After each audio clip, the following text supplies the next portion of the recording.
welcome to the southern Queensland town of Mullaney, where I'm here in a little rainforest retreat. Hope you can hear the beautiful water behind me and some bird ambience, which is a very restful place to be.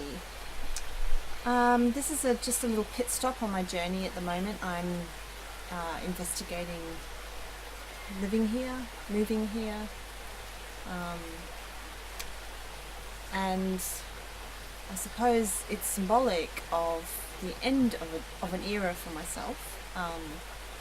The last 7 years has been a period of transition, illness, healing, transformation, growth. And I feel like I'm back at square one again.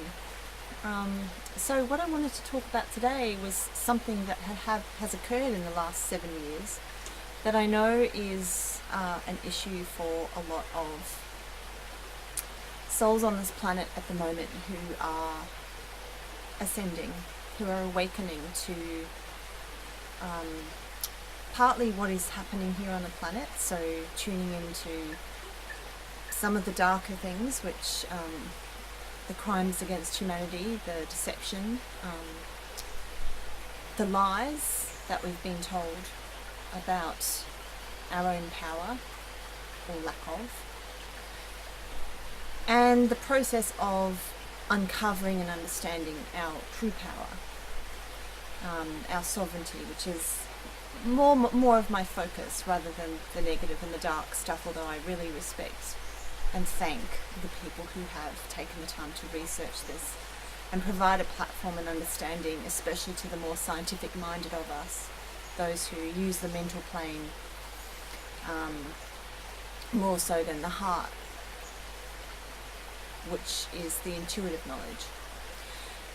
So for us folks who are awakening to this and have been, and I know there are many, probably millions on the planet who are in the process of conscious awakening. We are all awakening, as I am led to understand, but not all of us are conscious of it yet. And even if we aren't conscious of it, we'll still experience growth on our journey that may take us on a trajectory which naturally separates us from the people we love. And that was what I wanted to talk about today, was separation from family and/or, so it could be family of origin, the people that you were born into that family and grew up with, or it may also be spouse or dear loved one, a beloved that you had chosen as family as an adult, and this path has led you to grow apart. It's no doubt that I think it's one of the most painful things to have that separation on this journey, because while we are compelled to grow, once we're awake to what's happening and we're beginning to appreciate it, we almost don't have a choice. And if we do linger and stay in our old patterns, we'll only be delaying and doing ourselves a disservice. So kind of like a plant that's growing in the wrong soil. If you can imagine the family of origin as being the soil in which you grew, where once perhaps it was a conducive environment for your growth. Not everybody on this path has had a terribly traumatic childhood, but many of us have as well, so there's all spectrums. But even so, there would have been something in that soil which allowed you to grow to the point where you became an adult. But as you take your own path in life, you may find that that soil is no longer nourishing you. So the things that you were given, the patterns, the dynamics, the knowledge, the beliefs about what is life and how to best thrive in life may not serve you anymore. So as this occurs, you might need to find new soil. and create a completely separate life to your family or to your beloved. And this transplanting process has, for me, been the most painful part of my own growth and awakening. My growth and awakening has been happening since I was in my very early 20s, which is now probably 25 years ago. And I've noticed in that time a gradual shifting away from the family values, the family beliefs, the family, even practical things like what the family enjoys to do. So one very small, practical, everyday example is the fact that my family eat meat, and that's a big part of our original culture, the country where I came from. Big meat eaters. So food, of course, is the thing that connects us when we come together is for shared family events. And when you can no longer partake of the food, automatically there's a separation. So first it was the food, and then it was the drink, because at another point in my journey I stopped drinking as well. I was practicing quite a strict path of yoga at that time, and for me it was a very liberating feeling. I was very happy to not be drinking. It had been a difficult thing to do because drinking alcohol is a natural relaxant, depressant, so it was serving to somewhat quell the anxiety that had followed me around most of my life. So yeah, I felt really pleased with myself that I'd stopped drinking, but was not met with such enthusiasm by my family. And at the time that hurt, that they couldn't celebrate with me or see the good. But now that I understand it much better, I know that, they were at those early stages sensing the loss, sensing the growing apart, sensing the separation that was ultimately to come. And perhaps, beginning a grieving process for themselves, which I'm not sure if they're conscious of. But things still happen whether we're conscious of them or not. They still take place. When we make them conscious, they accelerate. We can integrate them. We can actually heal and move on. When they're unconscious, they still operate. They still do work inside us, and lead us eventually to that healing. But it takes a much longer time, and it's potentially a more painful route. So whether they were conscious of it or not, I can see now that their resistance to me changing was because that is the grass cutter, that noise. They cut the grass here on the wild rainforest roads to keep it safe, I guess, for people, for cars.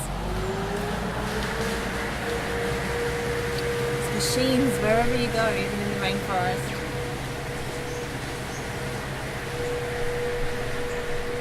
So they resisted my choices, and I felt that resistance as a rejection.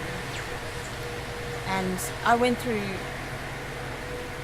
a long period of wrestling with this, struggling. Separating from your family or beloved is an extremely difficult thing to do, because we have a template inside of us, inbuilt need to belong to the tribe. Our family, of course, is the original tribe, and separating from that can bring up a lot of primal fear about being alone, about not being supported, about maybe even dying, abandonment. I definitely dealt with the raw feelings of feeling abandoned in the midst of my pains. And the great fear of the unknown. It feels like a death of an identity, because the family creates so much of our identity. So to separate from that requires a loss of a lot of aspects of the self, which one either relinquishes consciously and gracefully, or holds on really tight until life, the soul, propels us into situations that force us to let go. So for me, one of those situations was a complete mental and emotional and psychological breakdown into psychosis, which I will speak about a lot because another word for it in my mind is awakening. It was an awakening of sorts, but it was an extremely painful and distressing and frightening awakening. It was an influx of energy that occurred in my psyche and body, which was too much to integrate at the time, and it took many, many years to put the pieces back together, so to speak. But then that shattering, the dissolution of ego, I separated further from family, because quite naturally what was happening in psychosis, and this is the gift of it, is that it brings up to consciousness the buried pain. Anything that is still being repressed, that hasn't been processed, that hasn't been worked through, comes up into consciousness. And in the case of madness or receiving a diagnosis of mental illness, it very often comes up as in quite cryptic ways. So, hearing voices that were very abusive of me and showing my needs. I became very disabled during that time of my life, very vulnerable. So I had to continually show that because I didn't have a choice. I'd broken down to the point where I couldn't hide it. I had no, the armor that we carry around as an adult that allows us to present ourselves despite how we're really feeling. I wasn't able to do that anymore. Psychosis completely disarmed me, turned me into very childlike, or at least brought the childlike aspects up to the surface, where I had to, admit that I wasn't coping and needed a lot of help and needed a lot of reassurance, and couldn't go to the supermarket even without somebody with me, or not at all, because the world became a very, very frightening place. And to deal with all of this, as one does when you're going through psychosis, of course you go to therapists and psychology. I did numerous types of therapies, and I very soon discovered that my pain was, in a nutshell, being created from unmet needs in childhood. I since have a much broader understanding that involves the unmet needs of all of us as a collective. What is happening on this planet is the core wound of abandonment. And when I say abandonment, it's not literally that we've all been abandoned, although that may have happened to some of us. The core wound is that our true selves have been abandoned. So with the consciousness of humanity where it was, as many of us have grown up, our parents have been unable to see the real self because they themselves have been wounded.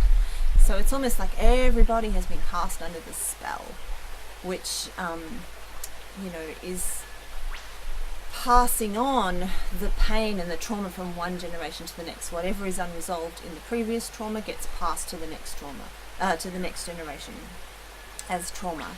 So when I speak about my childhood trauma and my sense of an unmet need, it's certainly not unique. And I didn't have a overtly abusive childhood or anything like that. I think I'm quite normal, really. I'm just abnormal because I'm so sensitive, and because I'm here to wake up. I'm here to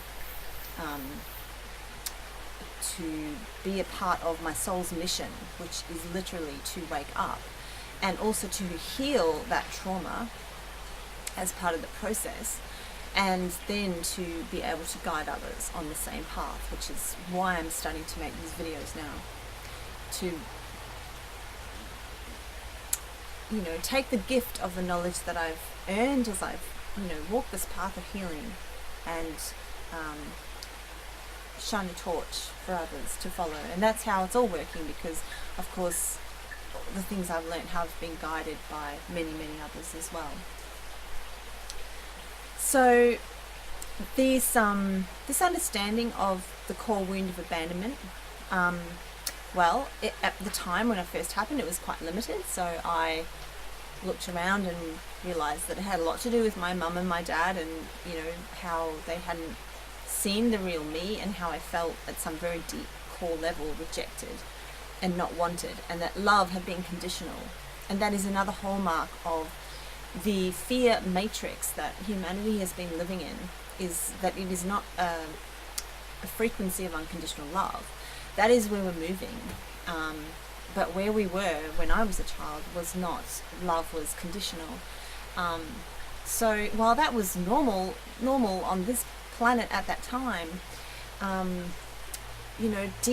deep within the souls of those of us who are destined to awaken at this time, we understand that it is not normal compared to where perhaps we've come from, if we're starseeds or wanderers that have come from other star systems and are here embodied on this planet to serve, to help the planet ascend, to hold the frequency of unconditional love. That's what we're here to do.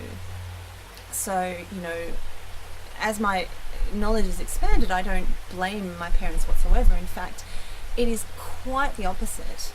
I hold enormous gratitude because, I've had to kind of stand on their shoulders to propel myself into awakening, and there is no way I would have been able to do it without them. It is absolutely perfect the way everything has happened,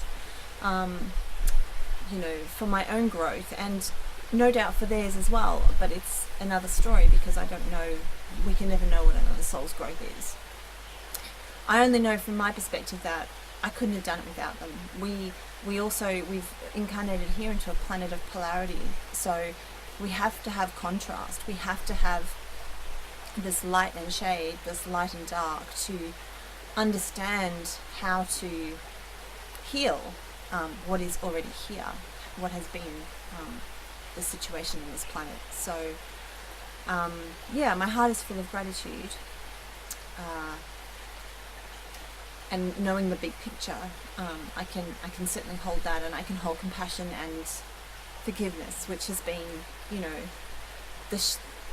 the holy grail of my journey up until this point, is to find in my heart surrender to an appreciation for each and every single one of us, but particularly in my little world, my family.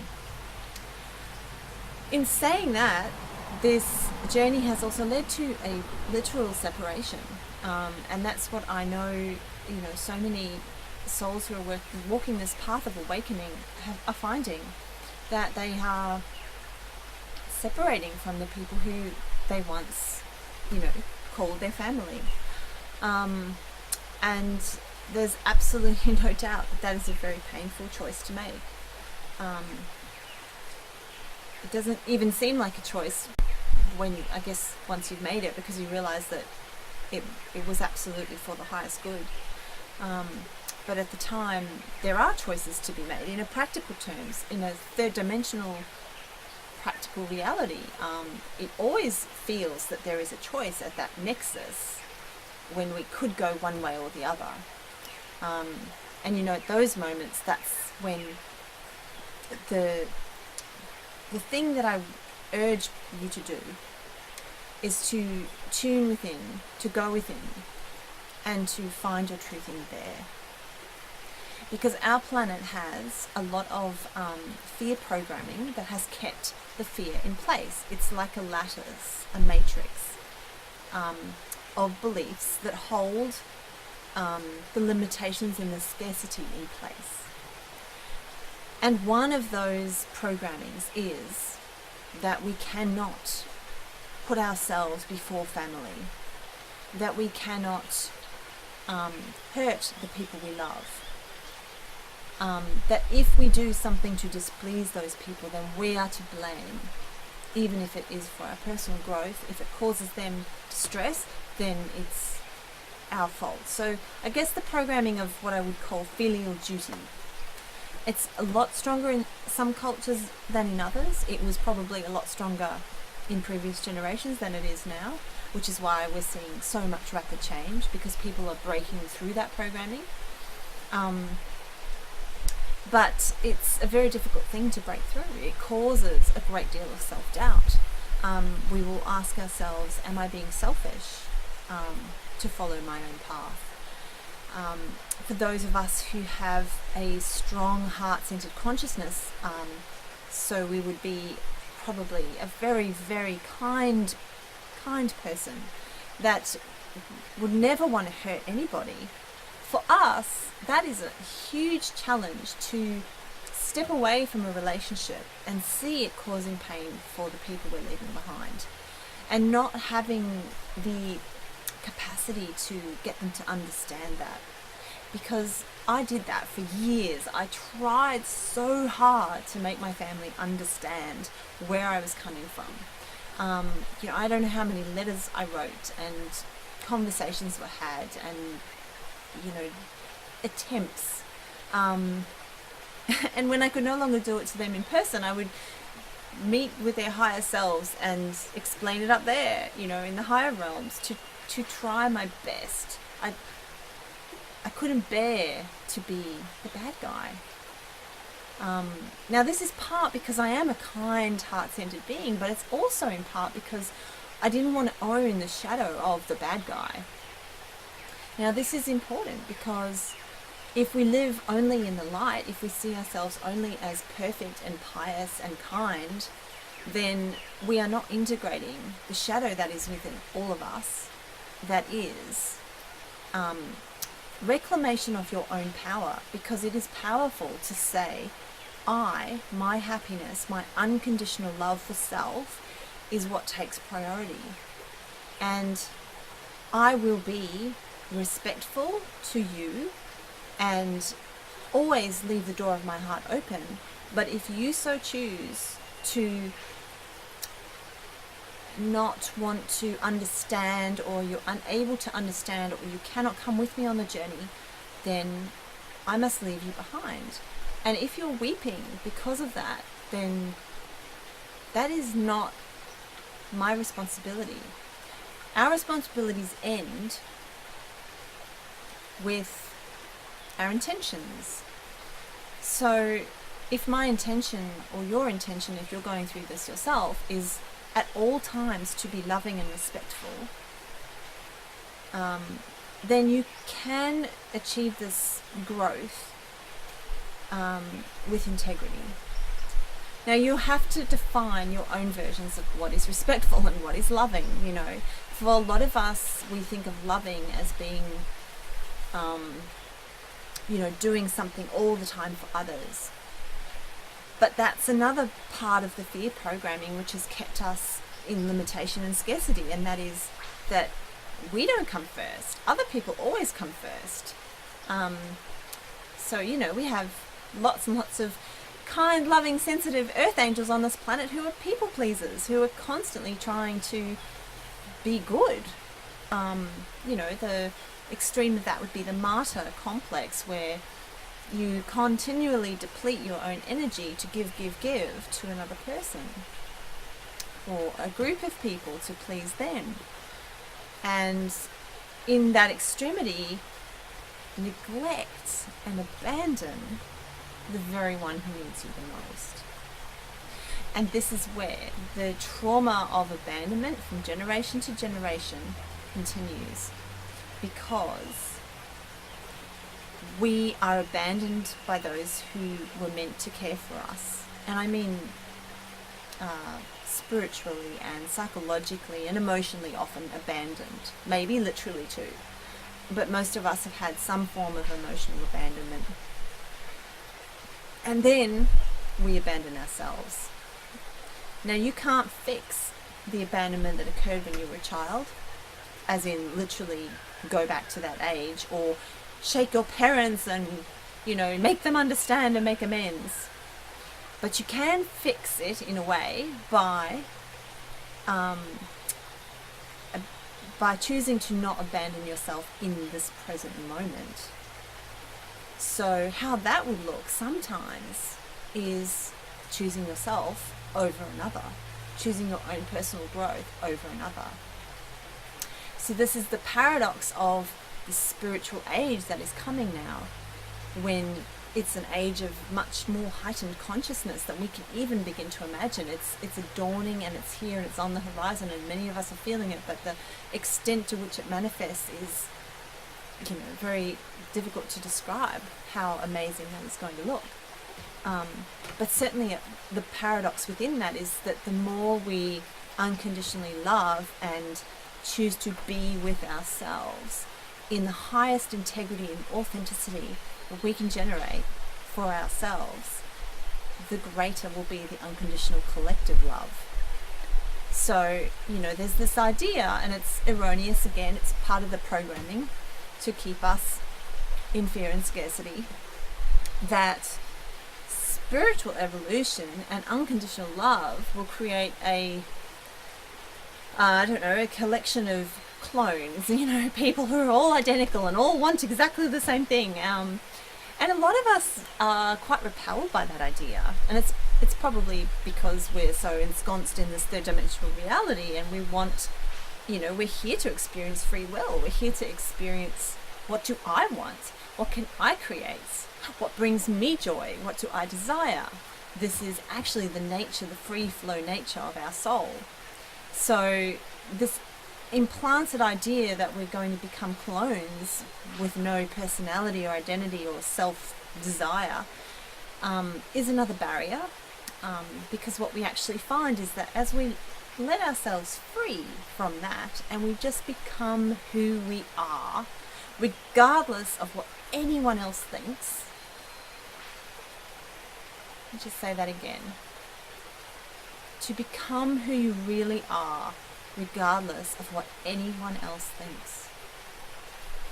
How powerful would that be? And as we allow that to happen, we become, I guess, like spirits released, set free, and there in that space of unconditional love, which we find automatically, we're like turning to our neighbour, oh, you wanted the same thing as I did. Isn't that funny? And thus we create a beautiful world. There are also those who may not want that.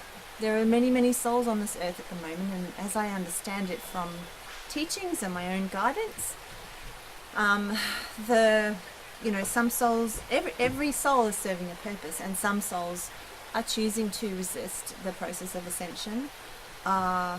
Their soul evolution is further into, I guess, the polarity of the dark or the negative, the service to self, which is to the exclusion of serving the whole.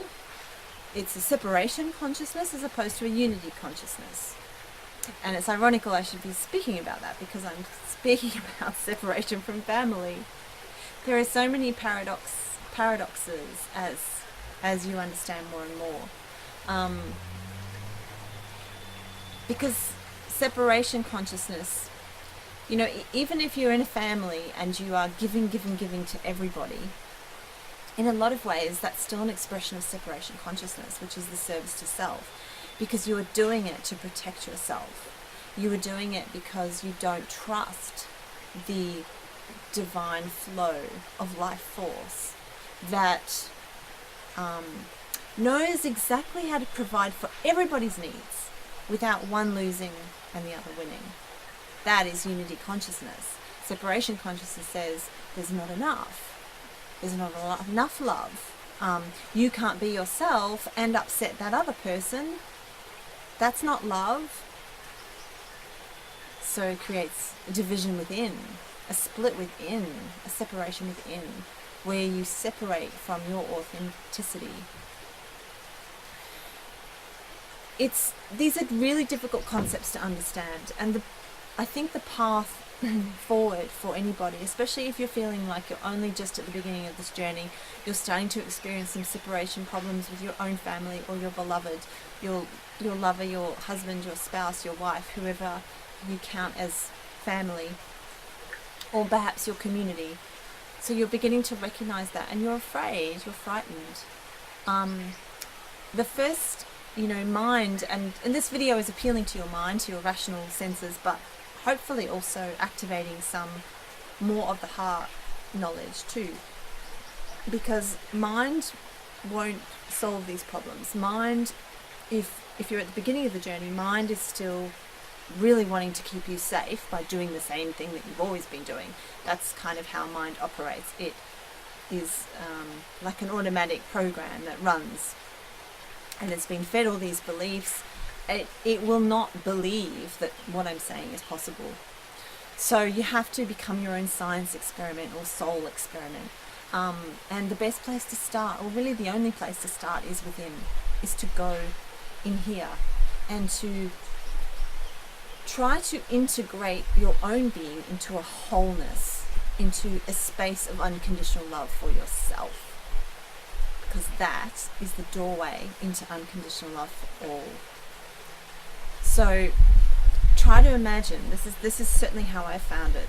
The journey of separation begins extremely painful, filled with self-doubt, filled with fear as you challenge these old programs. And every time you challenge the old program, you're going to be hit with another wave of fear and another wave of self-doubt, thinking that, oh my God, will I survive without my family? Or can I cope with this? Am I a sinner? A lot of us have got a lot of religious stuff about, leaving family or not being loving. So all of these programs will come up, and you'll have to face them, and you'll have to bash through them, on your own, a pioneer in your own mental and emotional landscape.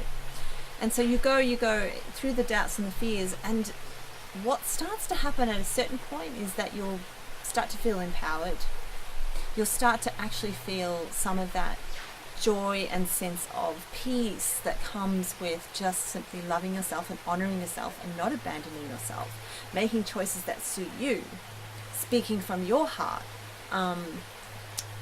growing, allowing yourself to grow. This is such a gift you can give yourself.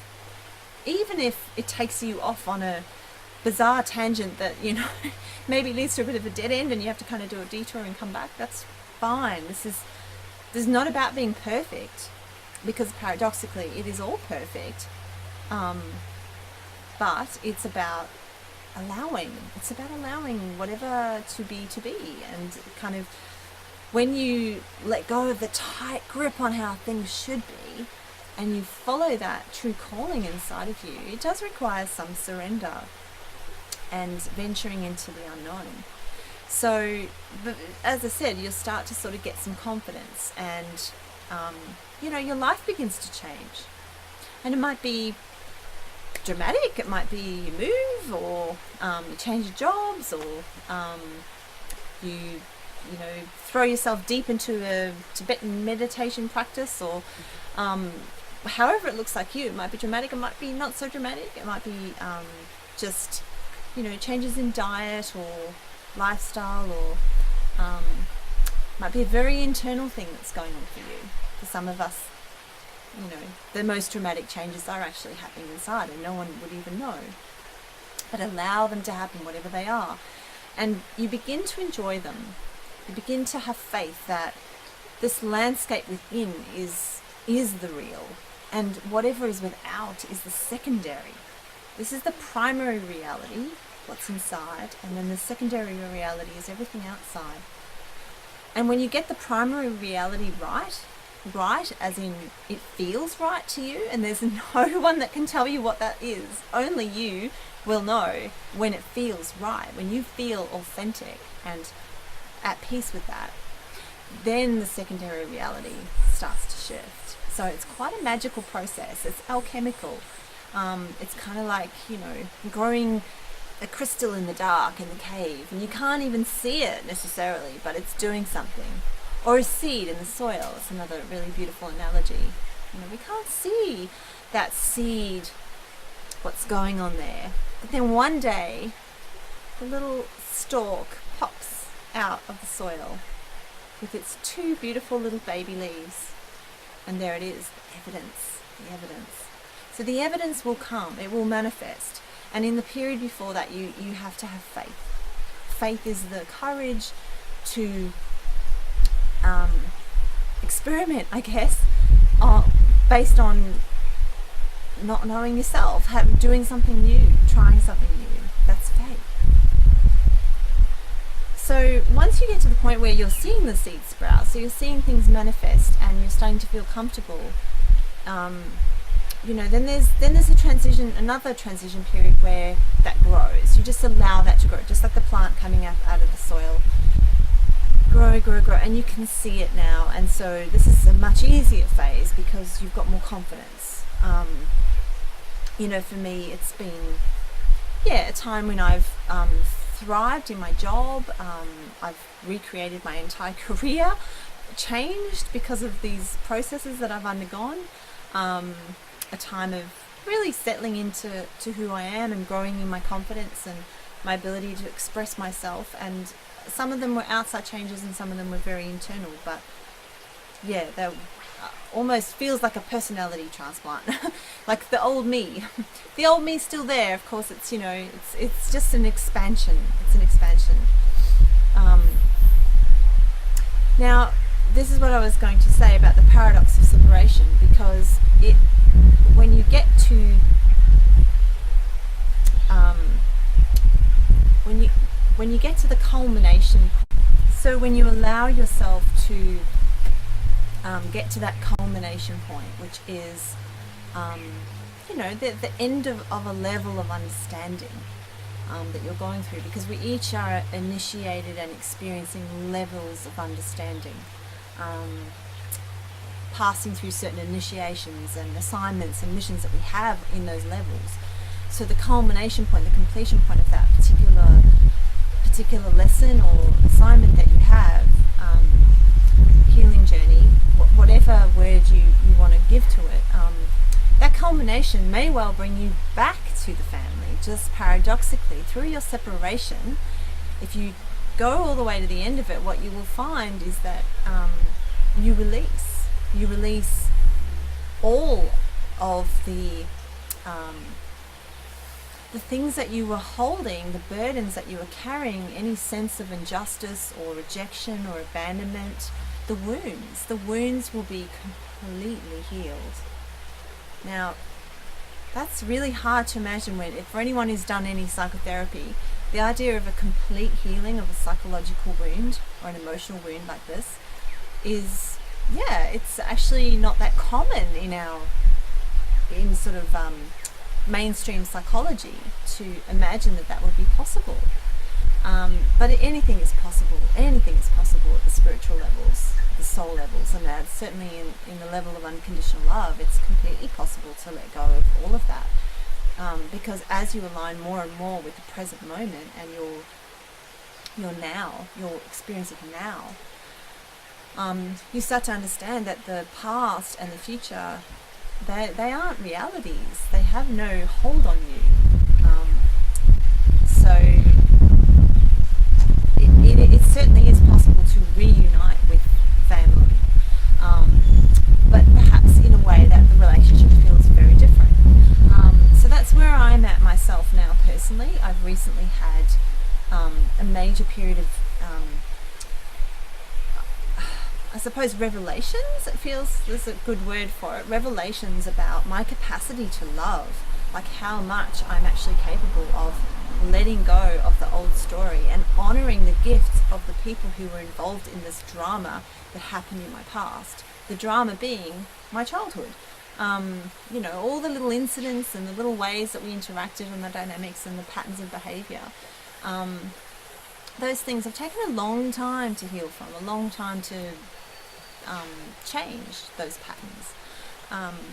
But once you're at a new pattern, and that energetic pattern is set, you feel deep within your being that what you're capable of, really. It's reclamation of your own sovereignty, your own power, and power is about love. Power is your ability to love and to love wisely. Then those things that once held you will slip away. So that is a long journey, potentially, for some of us. I guess as things are, moving faster and faster in this ascension process. You know, it might be quicker for some of you. I really hope so. Also, of course, we never know where our families are at.